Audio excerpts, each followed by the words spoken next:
Imagine freezing a single moment in time, a laugh, a sunrise, or even a tear, and preserving it forever just with one click. In my speech today, I want to inform you the art of photography, including its history, technical elements, and emotional impact it has. I personally have always loved photography ever since I was little. Um, I would ask for a camera for almost every single holiday, my birthday, Christmas. And then finally I got one just this last Christmas and I've loved using it. I take it everywhere with me. It's my favorite thing. In today's digital age, photography is a part of nearly everyone's daily lives. From snapping your friends or posting on Instagram to your story, documenting milestones, photography shapes how we are today. Understanding its artistic and technical aspects can help you take more of a meaningful and impactful photos, whether you're capturing something personal or you're pursuing it as a creative outlet. Today, I'll walk you through the three aspects of photography: its historical evolution, the basic technical skills required, and the emotional significance it holds. To truly appreciate photography in its art form, it's important to understand where it all began, with fascinating history and how its evolution over time. To truly appreciate it as what it is, it's important to understand the origins and how it evolved over time. According to Robert Hirsch in 2016, in The History of Photography, he said, dating back to cave paintings as well as Plato's cave, this human urge to make pictures the facility of memory by capturing time is a conceptual base of photography. Now that's a little bit confusing, but this groundbreaking process laid the foundation for modern photography. It really, to me, it showed me that we've always wanted that feeling of having a memory forever and being able to look back on it. So I really thought that was cool.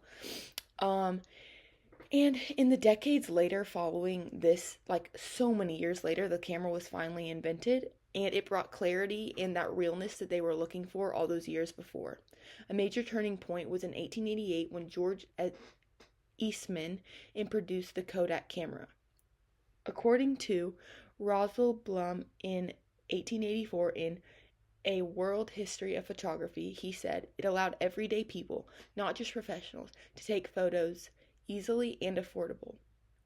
Fast forward to today, the photography has become almost universal thanks to smartphones, social media, and digital editing tools.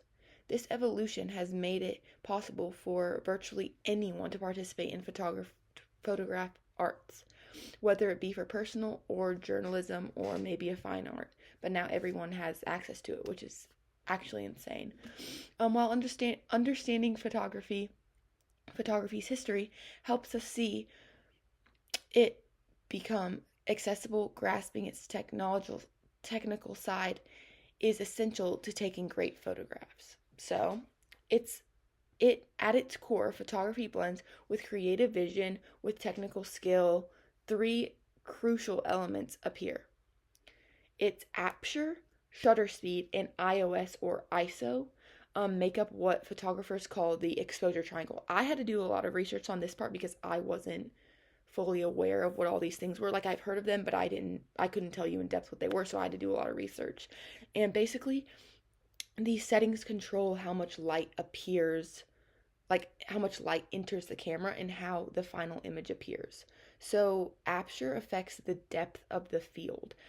This allows photographers to blur the background or like for portraits or the camera sensor or keep everything in the landscape like really sharp and clear.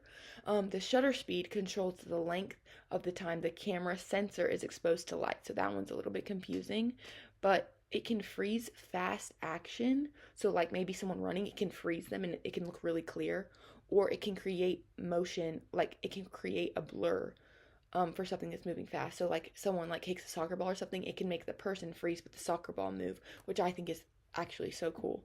Um, and then here's a little bit of evidence. According to John Ingledew in Photography, um, the second edition, made in May 2013, he said the tools used by photographers are, this is a lot: camera, light, color, computers, film stock, aperture, composition, depth of field, composure, focus, processing, and printing.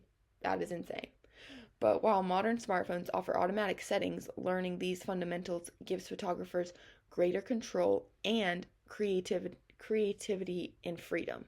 For instance, a photographer who understands how to adjust aperture and shutter speed can deliberately create the mood, focus viewers' attention, or highlight subtle details in their subject. Mastering these tools is like learning to speak a new language. It opens endless possibilities for visual storytelling. I told you all of this basically just to tell you that it's not as simple as you think it is, and there are a lot of little tiny details that go into it.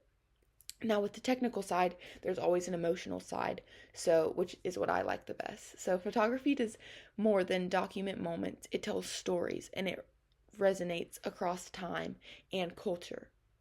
Iconic images such as Steve McCurry's The Afghan Girl or The Tank Man from the Titanium Square protests have captured global attention and become symbols of resilience and resistance. These powerful visuals communicate emotions that words often can't do for themselves, making photography a vital tool to journalism, activism, and social change. On a personal level, photography allows individuals to express themselves in creativity and reflect on their lives. According to Steve Bull in Photography in 2010, he says, photographs are often seen as being able to preserve a moment in time. And I love this quote so much because it's so true. And social media has further implied photography's influence, allowing people to curate identities, share experiences, and contact through visual narratives like probably like Snapchat or something like maybe DMing or something.